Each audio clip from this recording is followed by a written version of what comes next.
Milestone school and কলেজে বিমান বিধ্বস্ত হয়ে আহতদের সবশেষ অবস্থা নিয়ে বুধবার দুপুরে জাতীয় বার্ন ও প্লাস্টিক সার্জারি ইনস্টিটিউটে সংবাদ সম্মেলন করেন প্রতিষ্ঠানটির পরিচালক অধ্যাপক ডাক্তার নাসিরউদ্দিন। বিভিন্ন জায়গায় যাচ্ছে যেখানে তাদের ঠিকানা দেওয়া। জানান হাসপাতালে এখনো ৩২ জন ভর্তি রয়েছেন, যাদের ২৭ জনই শিশু।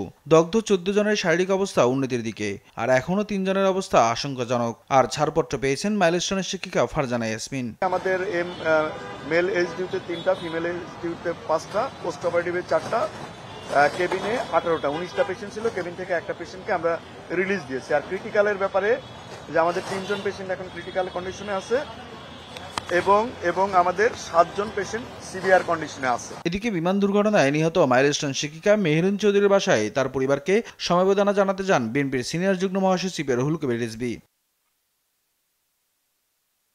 বলেন, মেহেরুন চৌধুরীর মতো শিক্ষিকারা আছেন বলেই সমাজ এখনো টিকে আছে। কিন্তু এই মৃত্যু যে কত মহিমান্বিত, এই মৃত্যু যে কত আদর্শ স্থানীয়, কত উঁচু মাপের আদর্শিক একজন শিক্ষক হতে পারে, সেটাও আমরা দেখতে পেরেছি। আমরা যারা নিজ নিজ কর্মক্ষেত্রে কাজ করি, আমাদের অনেক কিছু শেখার আছে। নিয়াজ মোরশেদ, দেশ টিভি, ঢাকা।